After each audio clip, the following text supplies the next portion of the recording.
तो गाइस आपको सबसे पहले क्या करना है, मोबाइल के अंदर नियर बाय शेयर का ऑप्शन आपको शटर के अंदर मिल जाएगा, उसको ऑन करना है।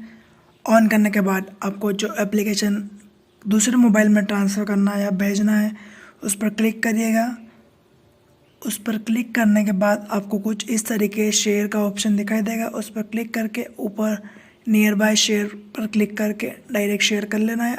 अगर आपके मोबाइल का सामने वाले का नियर बाय ऑन होगा तो आपको उसका नाम शो कर देगा, और शो होने के बाद आपको सामने एक रिक्वेस्ट जाएगी, आपको एक्सेप्ट कर लेना है। एक्सेप्ट करने के बाद कुछ इस तरीके से सेंड होगा, और आपको अगर पे इंटरनेट चालू है तो ऊपर इस तरीके से स्पीड दिखाई देगी।